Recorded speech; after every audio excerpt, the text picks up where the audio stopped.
Well, you've heard of mean tweets. Jim got a mean text. A mean text. So I don't know why I'm here exactly. It's to do with Jim's obsession on electric vehicles. Apparently, I did a thing yesterday on EVs and saying that there's no tax in BC if you buy an EV privately. Nice there's zero tax. Because I do aspire to getting an electric vehicle, but it's nice to know if I buy a used one, and a private sale, no tax.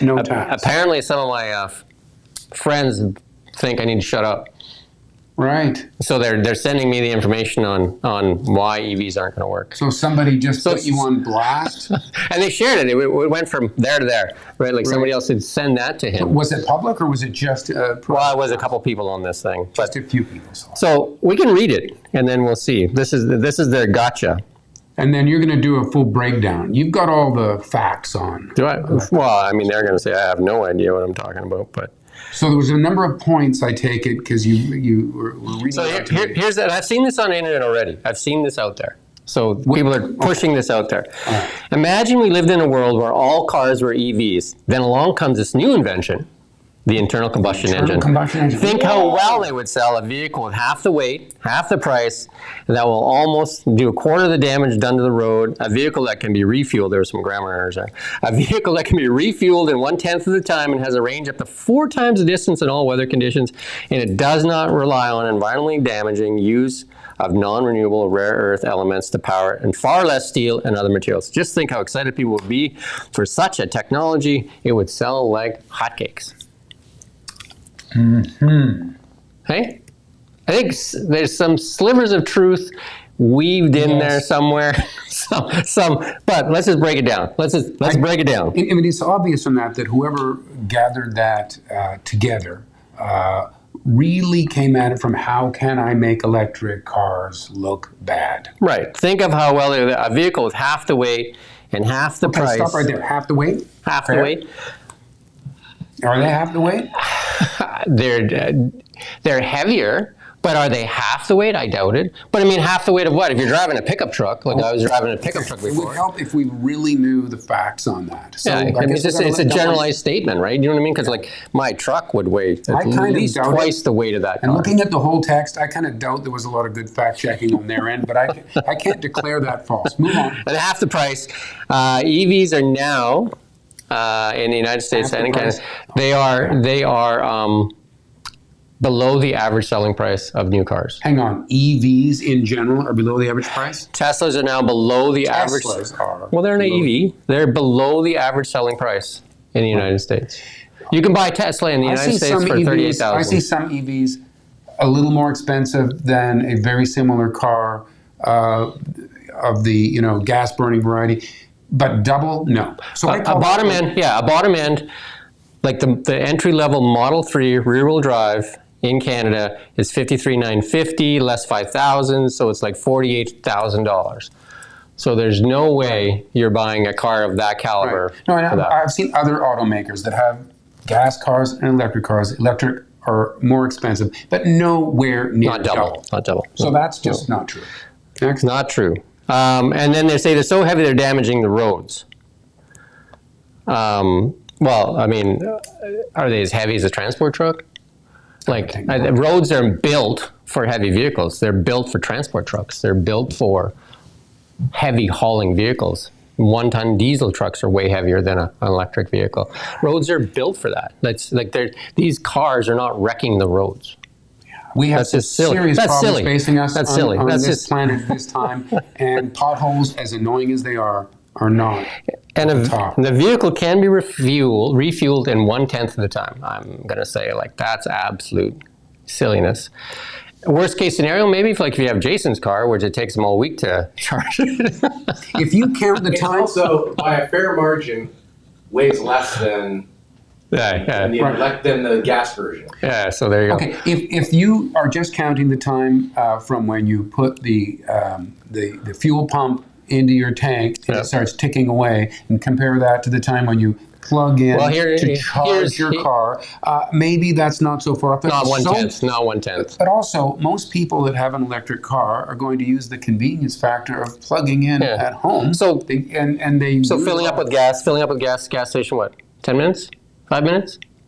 Well, 5 minutes. The whole experience, paying for it and whatnot. 5 minutes. Okay, so if you use a supercharger on the road, like if I go to like Calgary or something like that, typically it's 20 minutes for me to charge in Golden. So, but 90% of the time when I charge at home. It takes me less than 10 seconds, and I charge once a week. I walk up there, I plug in, I go to bed. So you're saving that time you would have been going to gas stations and not. So I would say I'm probably ahead, right? Do you know what I mean? Because 90% of the time I charge at home. So to simply say it's 10 times as much time negates the fact that so many electric car most people owners charge at home. Charge at home, which you can't do with a gas car. There you go. Unless you are having. And has a range. Here's a range of 4 times the distance in all weather conditions. So my wife's car goes 600 kilometers. So they've got a vehicle that goes 2,400 kilometers. I'm impressed. So. So yeah, again, if you compare it to Jason's car, maybe. Right. So it is funny when people get very heated about this, and so they'll take a partial truth and ramp it up. Oh yeah, it's crazy. I think your typical full gas tank is going to go further than your typical fully charged electric car before you need to. So most vehicles, like you and I went to a hockey game last year in a Ford Escape gas car down to Vancouver, basically 400 kilometers. And I had to fill it up down there, right? And my car gets 400 kilometers. Nikki's gets 600 kilometers. So they're comparable in many instances, right? Granted, in my truck, when I used to go to Calgary, would get 700 kilometers. Right. But it didn't get 2,400 kilometers. No. Do you know what I mean? And there are a lot of electric cars that do have pretty short range. Well, if you talk about a hybrid that has a 60-kilometer range, that's a hybrid. That's a gas and an electric car. They have a 60-kilometer battery range. And I saw one little compact size electric car for sale, new, and it was under 100-kilometer range. That's a golf cart or what? Yeah, it looked like it. So anyway, so that one is definitely not true, right? And it does not rely on environmentally damaging use of non-renewable rare earth minerals to power it, far less steel and other materials. Well, actually, electric cars use a lot less components because there's a lot less in them. And gas cars, while burning fossil fuels as one of their things, it's not renewable, they also use a lot of platinum in the catalytic converters. That's why people steal them. Okay, it's such a half-truth there because you're talking about these rare earth minerals. My understanding, and correct me if I'm wrong, you put these rare earth minerals into the workings of one of these batteries that runs an electric car, and when you recycle the car, that is fully usable. Nothing has been used up. Yeah, that's the same for solar panels. They're recycling solar panels now. So right. So those you haven't. Once we mine, and I know some of these rare minerals are. It is an issue getting meeting the demand. Once they've been mined, we don't need to just keep mining them for all of eternity. We can be using. Right. I think that the solution here is just these people that are people that are saying this haven't lived for a while with a electric vehicle. Do you know what I mean? Have tried to use it.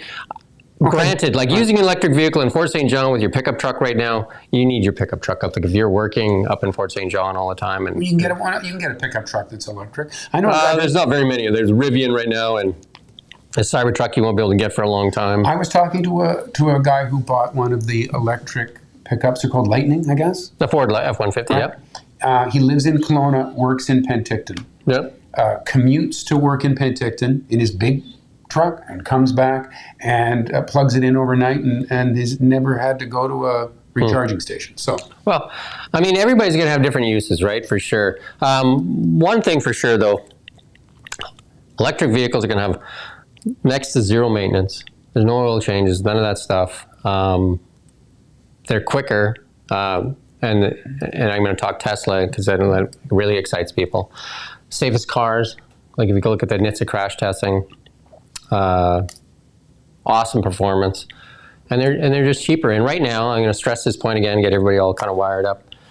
In British Columbia, if you want to buy a used one, I think that's the best way to do it right now. Is buy a used EV and pay zero tax. Right. That can be a hefty amount, right?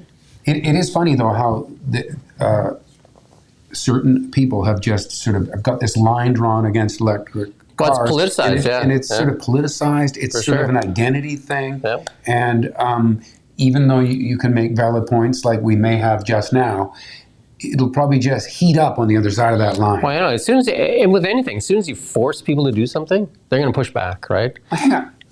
Force? Who's been forced? Well, I mean, they're saying that they're all new vehicles must be Oh, right. electric by 2035. That's Right. To them, that's a force, right? That's- That's you know, even the manufacturers are pushing back right now. Some of the legacy ones, right? So Right. that's what they're saying, and I would say You are almost obsessed with electric cars. So be honest I think now. they're the solution. What is the worst thing? Be honest now. Be What is honest. the one worst thing about it? You've owned electric cars. I know you're always saying the good things. There must be something about it where you go, "Eh."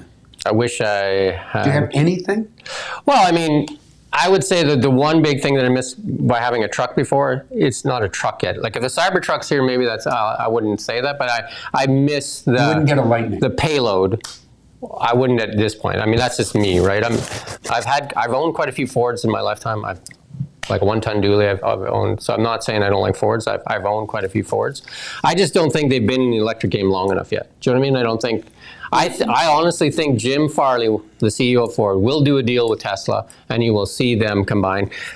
All the legacy automakers in Canada or in North America now have done a deal with Tesla on the supercharger network, and I think that helps a lot. I just watched this a CNBC documentary or show yesterday on Norway. 84% adoption on electric vehicles. All new vehicles are electric, and they have a blend of all kinds of vehicles there. Okay. But one of the big things they have there is a really good supercharger network. Like everything and Tesla's the leading car there, but they do have lots of other chargers and stuff like that too. You've probably looked into this more than me, but let me put this out. If there's certain parts of North America where their supply of electricity comes from burning coal. Right, I'm not. Yeah. So in a situation like that, where your where your supply of electricity is already, involving the burning of fossil fuels, is it still an efficient way to power vehicles? So I would look at. I mean, I would say to people, instead of looking at it as like good for the environmental, it's good, makes common sense for you and the family. I think that's what I would look at it from, instead of just, I know you're going to disagree with me, but it makes common sense whether that power comes from it. But the best solution is put solar on your roof. You have a filling station at home that's renewable, clean, and it's free. You have it on your roof, and it's free. It does sadden me to hear you're almost saying, don't say it saves the planet, because that might. Well, just because upset it people. angers some people, right? That's all. That's all I'm saying. It's like, but why push them and make them, more angry instead of saying, hey, listen, you can save money.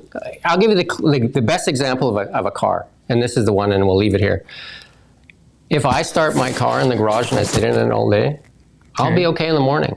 If you start your gas car in the garage and leave the door shut, in 30 minutes, you and I probably aren't going to talk anymore. Because there's toxins in there, right? Yeah. Do you know what I mean? Like there is stuff that comes out of the tailpipe, whether you believe it or not. There's stuff that comes out of the tailpipe that can kill you. I do believe that is true. Now you can test it.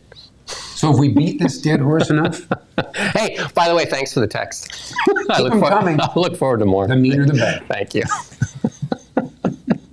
That's good.